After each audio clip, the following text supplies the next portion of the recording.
Well, hello everybody, and welcome back to another edition of Walt's Weekly Update. This week is going to be a little bit longer of a video because I think we need to address what's going on in the real estate industry out there right now. And if you follow the real estate industry and you follow the news, you probably have heard about the large commission lawsuit. If you haven't followed along, then we're going to talk about it a little bit. So there is a very large lawsuit that was pressed against the real estate industry, basically National Association of Realtors and several large brokerages for basically price fixing. It's a commission lawsuit. I don't agree with the lawsuit, and I don't agree that I think it should be fought, but that's for another video. But so let's see what's going on. I want to kind of explain to you what's happening with it right now, just so you get a picture of what's coming down the pipeline. So just later last week, the National Association of Realtors announced that it has submitted a settlement to this lawsuit. And so basically, once the court accepts this, if it gets accepted, it is going to cause a little bit of change in the way the real estate industry operates. So a lot of it has to do with the way that buyer brokers, in other words, real estate agents or brokers that are representing buyers, get paid in a real estate transaction. So if you go way back into the early 1900s, I'll just give you a brief scenario here. The National Association of Realtors was formed in something like 1908, 1909, somewhere around there, very early on.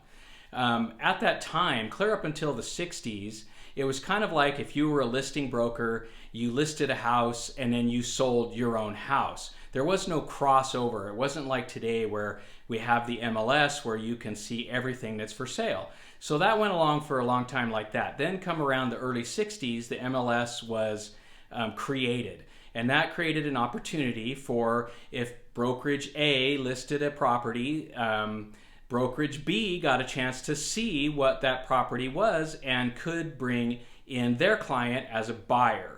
So back then, the way that happened was the buyer's broker was really a subagent of the listing broker.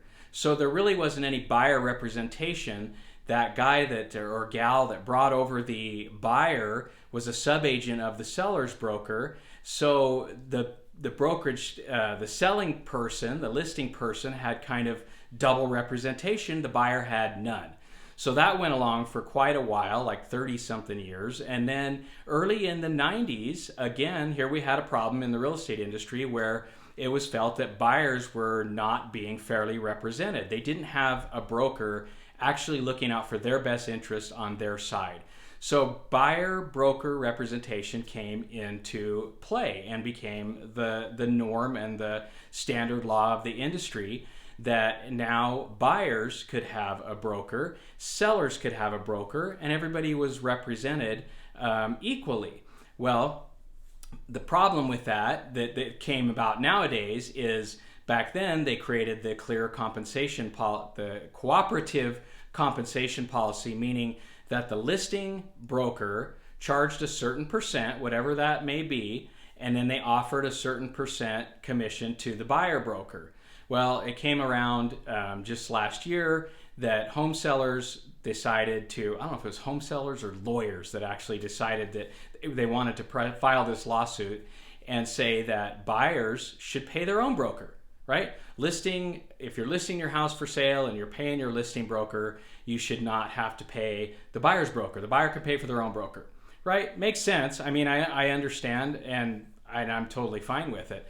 So in this new model, if this settlement gets accepted, in the MLS, there will no longer be offers of compensation to the buyer broker. That's not saying that a home seller cannot offer some compensation to the buyer broker. It just cannot be advertised. It cannot be listed. That way there's no steering done by any broker, right? A buyer broker potentially could look at what commissions were being offered and want to sell the properties offering the highest commissions. So that was also part of this kind of collusion type thing that was going on. So that is being eliminated. In the MLS, you will not be able to see as a buyer broker. If your buyer says, hey, I want to go see 123 Main Street, and you look at the MLS and say, yes, that house is available. I'd love to show it to you.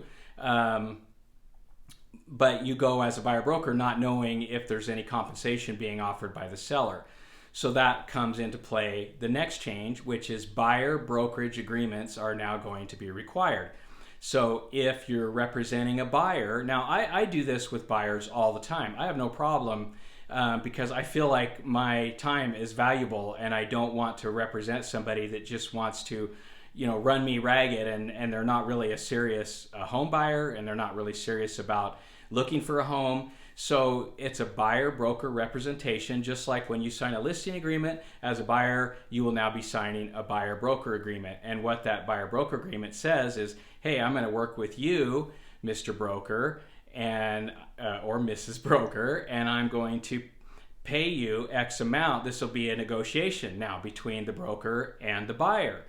And then so, that's what it's going to be. So when I work out buyer broker agreements with potential buyers, there is a listed amount in there that I expect as compensation, and it's negotiable. We negotiate that. So when it comes time now in the future, when this goes into effect this summer, if we go to see this house and there's no offer of compensation to the buyer's agent, then Mr. Buyer, Mrs. Buyer, you are going to have to pay this broker fee. So there's a whole lot that goes into this. I think it's actually a good thing, and there will be you're going to have to become, if you're not a good negotiator as a buyer broker agent, you're going to have to become a top negotiator. Also, as a listing agent, if you're listing properties, I think it's going to greatly depend on what type of property you're listing if you're going to offer some buyer compensation or not. And here's why. If you're listing a house that, say, is in our median, or here in Las Vegas, it's a median priced house, $450,000. What you're going to attract with $450,000 listing is first-time home buyers, buyers that are going to be, look to qualify for FHA loans, that kind of stuff. They're looking for minimum down payments, right? Minimum down, minimum closing costs, minimum down. Well, perhaps this buyer, that's the money they have. They can't afford to pay the buyer broker fee.